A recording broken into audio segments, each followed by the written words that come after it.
Good evening, good afternoon, good morning to the people across the globe who have joined this session today. This is Jane Martina, PMP from Amir Ali's team. I'm the lead coach of Amir Ali's team. Today, this session is meant to be like solving 5 questions from PMP, and we will be following the 7-step formulas to eliminate the wrong options, and we are going to learn about how we are going to choose the right ones. So without much further delay, let's go back to the session.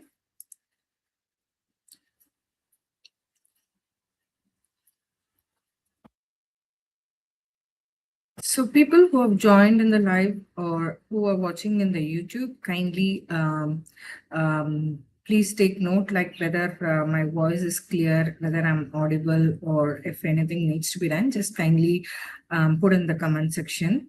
And if you are going to answer the question, kindly go through the question number and put your answer and your explanation there. Okay, let's begin today's session.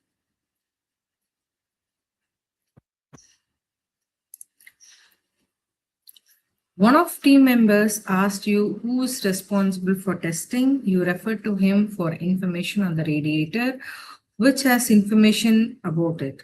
What is on the task board? A RASI chart, burn down chart, burn up chart, cumulative flow diagram. So we will go with the timer, and once the timer ends, we will be like discussing about each option, and we will be choosing the right answer. We will be saying the right answer at the end of the session.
Okay.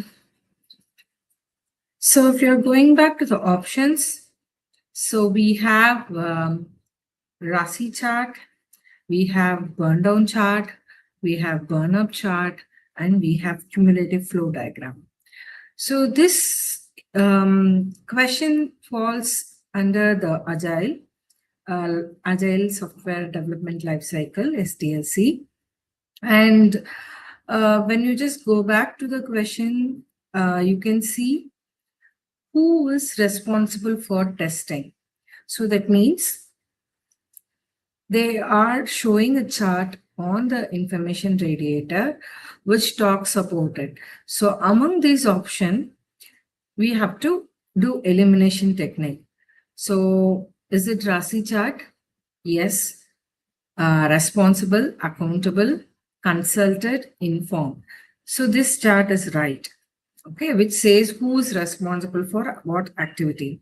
But just to make sure, like when we are solving any of the PMP questions, we need to rule out the other options as well. So don't stop over there. Just check whether it is a burn down chart. What does a burn down chart says? How many of work remaining is there? Okay. Burn up chart will say how much of work is already completed. So cumulative flow diagram will see if they say 10 days of work is there, and at the end of each day, it will be cumulated that how many of the activities has been completed so far from day 1 to day 9 or day 10. So at the end of the week, done will be including all the previous days of the work done. So with this option, we will be choosing A.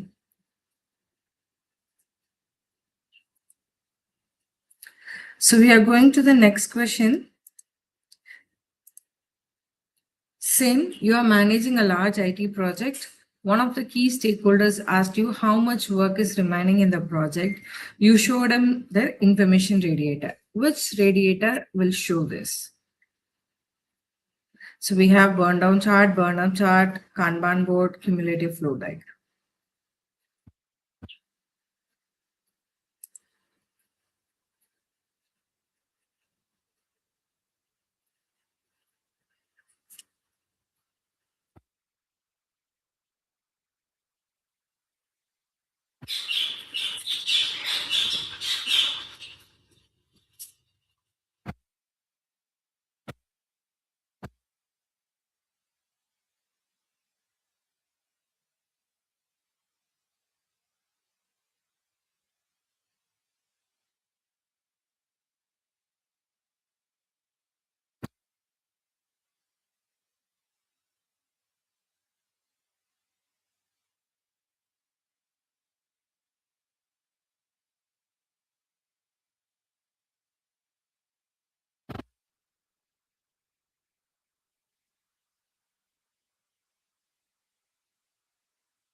When you are updating the answer, just put in the question number and then update the answer, okay?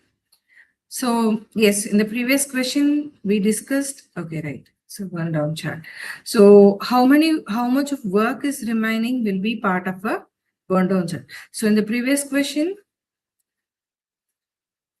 okay, in the previous question we discussed about each option. Jamal, we discussed what is a burn down chart, what does a burn up chart means. So how much of work remaining is a burn down chart, how much of work completed is the burn up chart. So let's move to the next question.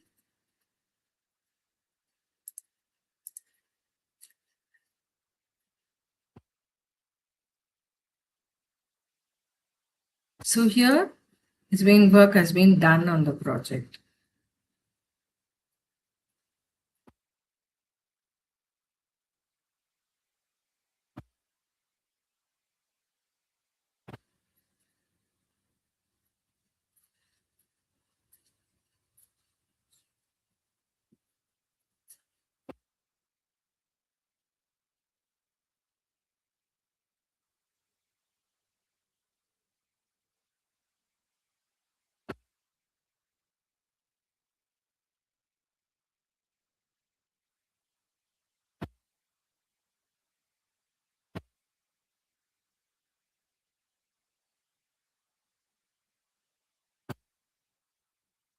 So for this question, how much of work has been done on the project?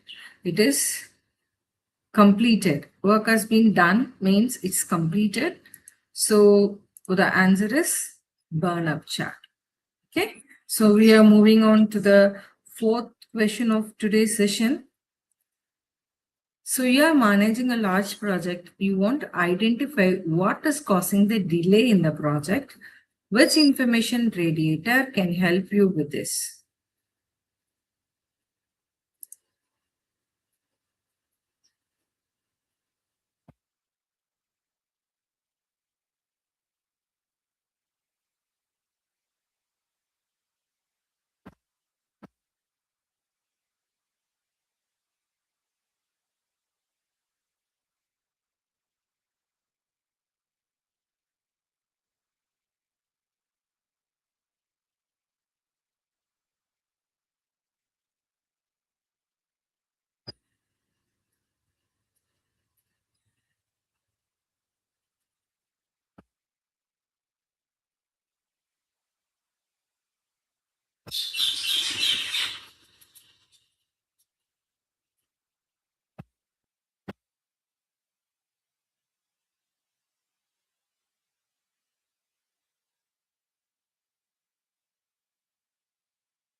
Okay, so let's see.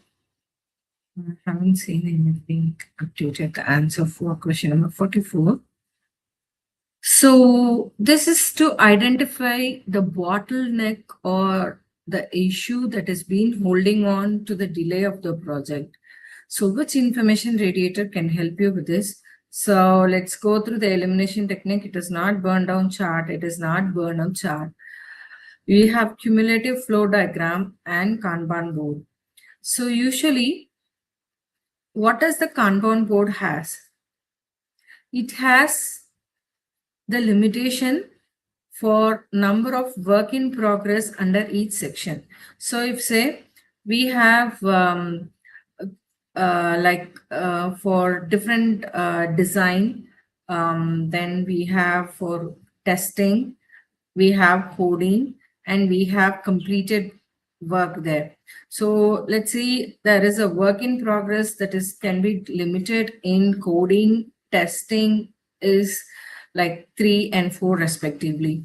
So if there is gonna be more item in coding, like more than 3, then that means like that area needs a focus or attention from the team to improve the progress. So if there is more number of items that add up to the WIP, then it is considered that there is a bottleneck. So we call it as a bottleneck.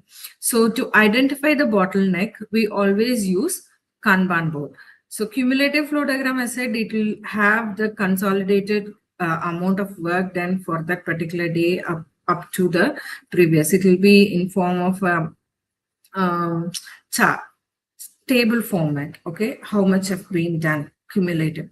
So Kanban board, it will have the WIP value, which is like the maximum number of work in progress that can be for each task, and then it will if it is more than that limited specification, then it is considered that there is a bottleneck there, and immediately it requires the team's attention. Okay, so now we are moving into the final question of this session.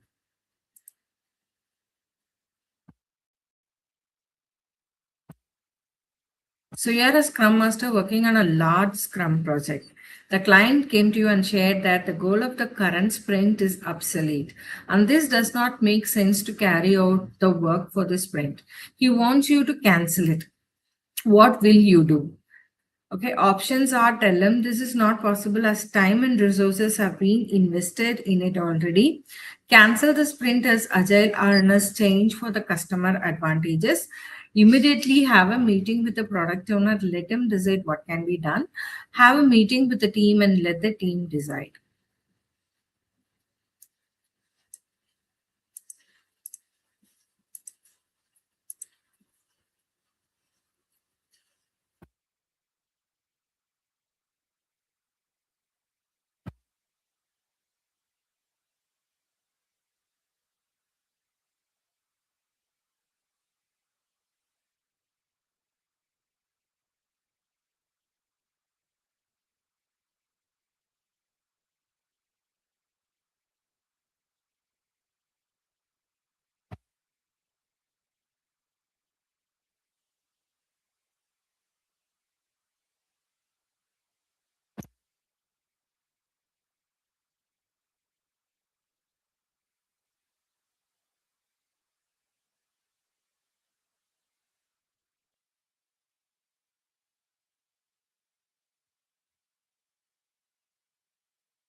Okay.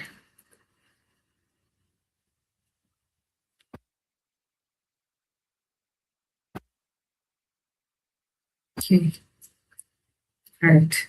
For fifth question, let's see. There is a client who says the current sprint goal is obsolete. Okay. And they wanted to stop the sprint right now.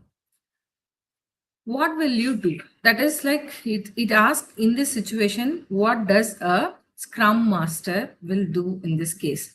So going back to the options, Tell them that it is not possible as time and resources have been invested in it already. We will never do this because since it's coming from a client, you will not tell them like this. Maybe if there is a word like negotiate with the client to understand, or if the wording is like a little different, maybe you can consider that option, but it cannot be the right option. So right now you can eliminate this option at the first place. Second, cancel the sprint as agile harness change for the customer advantages. Of course, we will not be doing anything reactive, even though this seems like very straightforward for a person who has not followed the PMI mindset or the principles. For them, the question might say the client is asking you to hold or to cancel the sprint. So obviously a Scrum Master should do that, right? But according to the PMI, that is a very reactive action and it is not always the preferred action by PMI. So it is always considered as a wrong option here. So not only this question, you make sure like all the questions whichever you are answering, make sure that you don't have a reactive response to the problem that is mentioned there. Always you have to have a proactive, and you should know RACI, who has to do what. Okay, so you have to eliminate that option. So now third, immediately have a meeting with the product owner and let them decide what can be done. From the Scrum point of view, from the Scrum values and roles and responsibilities, only the product owner has the authority to suspend or stop a current sprint that is going on. Okay, so meaning he is the only one to call off the current sprint. So we know this is a based on the principles of Scrum. So this option holds good, but as I said, we have to eliminate other option as well, because in most of the cases in the PMP exam, like 2 to 3 answers seems to be the right option, but we need to be like very particular in eliminating the other options and landing on the most relevant or most right options. Okay, so have meeting with the team and let the team decide. The team can decide on the sprint velocity or the items that they are going to work or the effort that they are going to do on that sprint, but calling off a sprint or stopping a sprint is only the product owner's responsibility. So I think we have discussed today about the information radiator. We came to know about the RASI chart, a burn up chart, a burn down chart, and what is a Kanban board, what is a WIP in that, and what is the bottleneck, where we can identify the bottleneck. And finally, we saw who can suspend or hold a sprint or call off a sprint. So I think with this, we have come to the end of the session. So thank you very much for the people who have joined and commented over here. So we will be meeting it in yet another session, like where we solve another 5 questions from PMP. Thank you very much. See you in the next week on the same session. Thank you.